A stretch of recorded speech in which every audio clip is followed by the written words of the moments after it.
ఓం మహాగణాధిపతయే నమః. ఓం గురుభ్యో నమః. ఓం శ్రీమాత్రే నమః.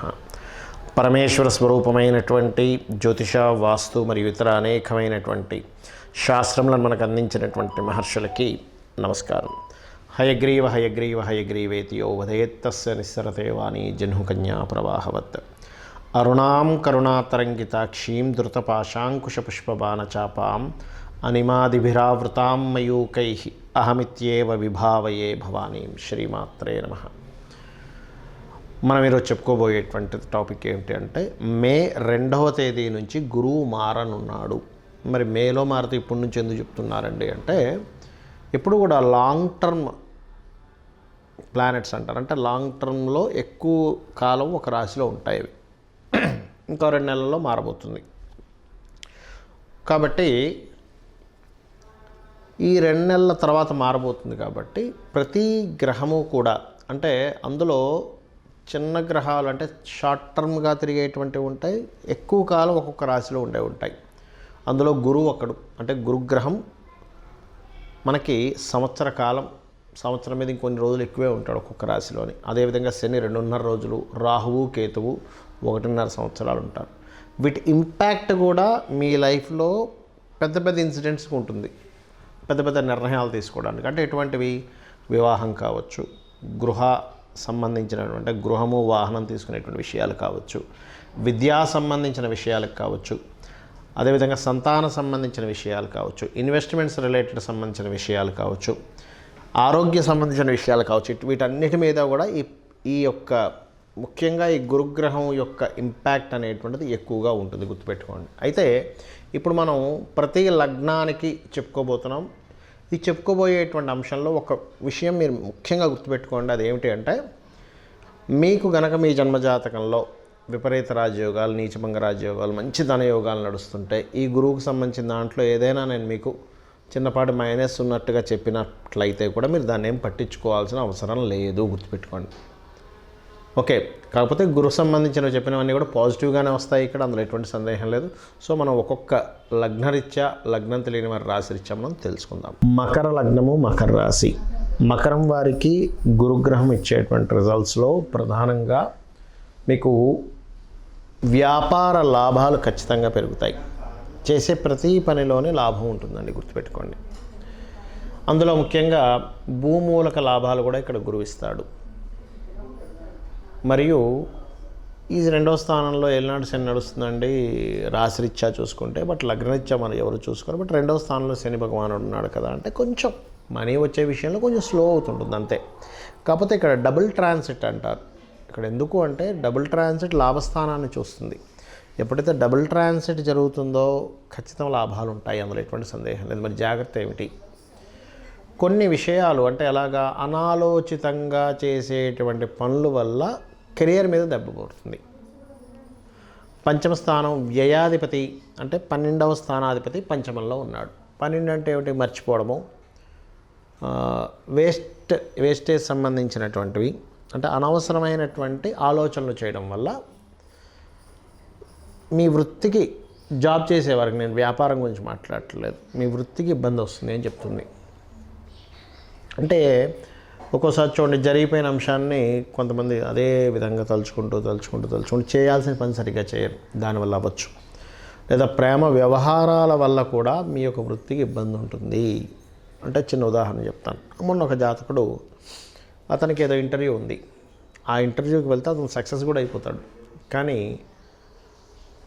అతను ఎవరినైతే ఇష్టపడ్డాడో ఆవిడేదో ఇప్పుడు ఖచ్చితంగా రావాల్సిందే, లేకపోతే నేను చచ్చిపోతానంత ప్రెజర్ పెట్టేసరికి ఇంటర్వ్యూకి వెళ్ళవలసింది కూడా అతను వదిలేసి వెళ్ళిపోయాడు.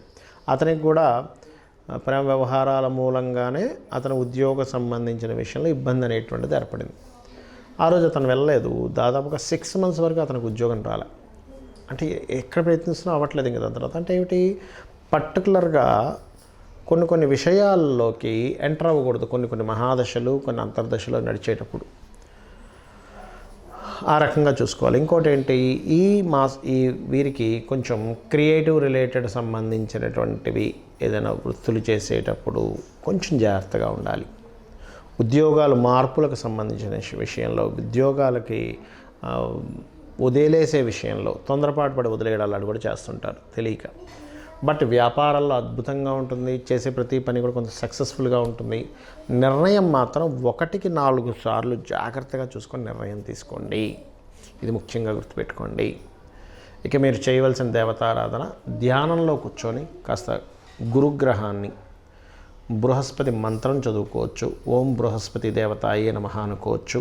లేనట్లయితే జయ గురుదత్త శ్రీ గురుదత్త అనుకోవడము, దిగంబర శ్రీ పాదవల్లభ దిగంబర అనే నామస్మరణ, పసుపు లేదా గంధము మీకు దగ్గరలో ఉన్న ఆలయంలో శివాలయంలో దానంగా ఇవ్వండి, అన్ని విధాలు బాగుంటుంది. చాలామందికి వాళ్ళ లగ్నము, వాళ్ళ రాశి, వాళ్ళ నక్షత్రం ఏమీ తెలియదు. మరి అలాంటి వారు ఈ గురువు యొక్క మార్పు వలన కలిగే ఫలితాలను ఎలా పొందాలి? గుర్తుపెట్టుకోండి, గురువు ఎప్పుడైతే మారుతుంటాడో రాశిలో పుష్కరాలు వస్తాయి. మీకు పుష్కరాలు ఎక్కడొచ్చాయో ఆ పుష్కరాలకు వెళ్ళి అక్కడ స్నానం చేయడం ద్వారా గురువు ఇచ్చేటువంటి సంపూర్ణమైనటువంటి శుభ ఫలితాలు జరుగుతాయి. ఒకటి గుర్తుపెట్టుకోండి. రెండవది, ఏమండి మాకు గురువు ఈ సంవత్సరం మంచి ఫలితాలు ఇస్తాడా, మంచి ఫలితాలు ఇవ్వడం మాకు అర్థం కావట్లేదు, ఏం చేయాలి అంటే, చాలామందికి కావాల్సిన మంచి ఫలితాలు, అశుభ ఫలితాలు ఎవరికి వద్దు, శుభ ఫలితాలే కావాలని కోరుకుంటారు, కోరుకోవాలి కూడా, అదే అందులో ఎటువంటి తప్పు లేదు. మరి దానికి ఏం చేయాలంటే ఒకటే గుర్తుపెట్టుకోండి. మీకు గనక మీ ఎలా తెలుసుకోవాలి తేడాని అంటే, గురు నక్షత్రాలు, గురువారాలే ప్రత్యేకంగా మీకు కొంచెం ప్రతిసారి ఏదో ఒక ఇబ్బంది కలుగుతుంది, ఆగుతుంది అంటే మీ జన్మజాతకంలో కానీ గోచారంలో కానీ మీకు డేట్ ఆఫ్ బర్త్ టైము తెలియవు. కాబట్టి గురువు నెగటివ్ ఫలితాలు ఇచ్చే దాంట్లో ఉన్నాడు అని మీరు అర్థం చేసుకోవాలి.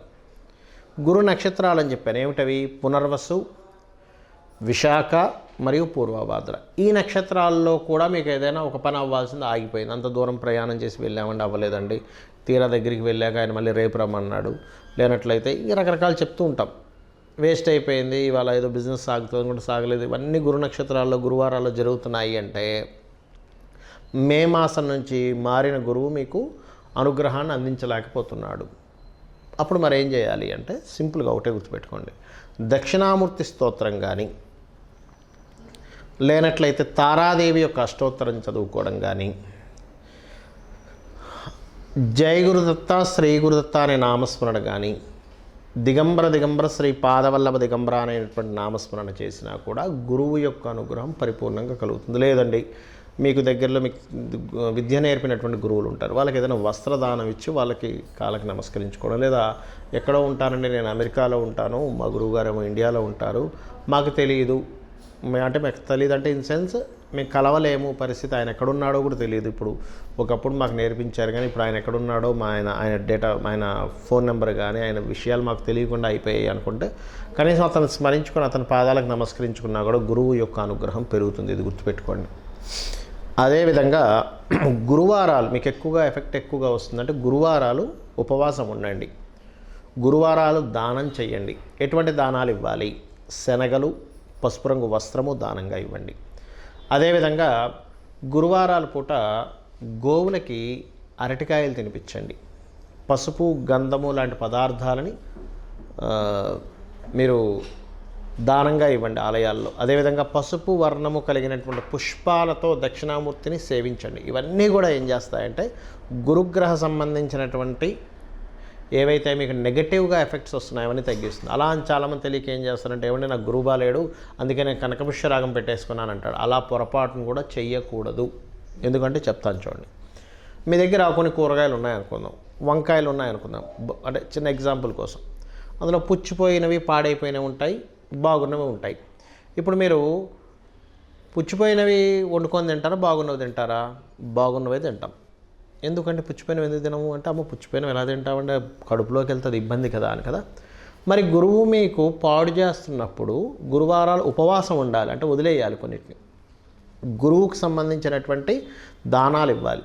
అంతేగాని గురువు గ్రహానికి సంబంధించినటువంటి రత్న ధారణ చేయకూడదు. రత్నం అనేటువంటిది ఏంటంటే ఆ ఎనర్జీని ఇచ్చేటువంటిది. ఇప్పుడు మీకు ఆల్రెడీ నెగటివ్ ఫోర్స్ రూపంలో గురుగ్రహానికి సంబంధించింది వస్తుంది. అలాంటప్పుడు మీరు తీసుకొచ్చేసి మళ్ళీ రత్నం పెట్టుకుంటే ఎలాగా? అది ఇంకొంచెం పెరుగుతుంది దాని ప్రభావం అనేది. సాధారణంగా చాలామందికి ఏంటంటే రత్నము ఏది ధరించాలో చాలామందికి తెలియదు.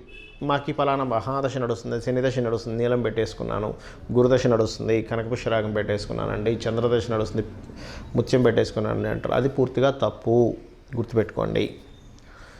చలికాలం నడుస్తుందండి అందుకని ఐస్ క్రీమ్ తింటున్నాను అంటారు ఎవరైనా. ఎందుకంటారు? చలికాలం అండి చల్లగా ఉంది కాబట్టి నేను ఐస్ క్రీమ్ తినేస్తున్నాను అన్నారు కదా.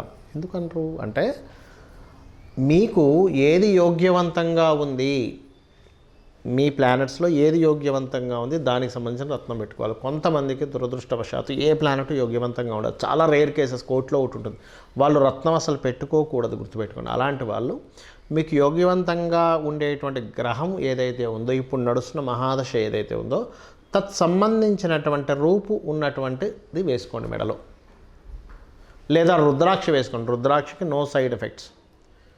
ఆ రుద్రాక్షలో కూడా కెరియర్ కోసం దశముఖి వేసుకోండి, వ్యాపార లాభం కోసం 11 ముఖి వేసుకోండి, లేదా పంచముఖి చాలా తక్కువ రేట్లో 50-100 రూపాయలకి వచ్చేస్తుంది పంచముఖి అయితే, అది కూడా వేసుకోవచ్చు. ఈ దశముఖి 11 ముఖీస్ కాస్త ఎక్కువగా ఉంటాయి. వీటన్నిటికంటే కూడా నేను మీకు చెప్పేది ఒకటే, ఇవన్నీ నాకేమీ తెలియవు. ఈ గోచారము, వాస్తు, గ్రహాలు, నక్షత్రాలు, గురువు మారాడా శని మారాడు ఇవేమీ నాకు తెలియవు స్వామి, నువ్వే నాకు దిక్కు, నేను నిన్నే అన్నిట్లో చూసుకుంటూ నా పని నేను చేసుకుంటూ వెళ్ళిపోతాను అనుకునేటువంటి వారికి వీటితోని సంబంధం లేదు. ఆ లలితాంబిక అమ్మవారి పాదాలు పట్టుకొని మీ ప్రయాణం సాగించండి, అన్ని విధాలు బాగుంటుంది. శ్రీమాత్రే నమః.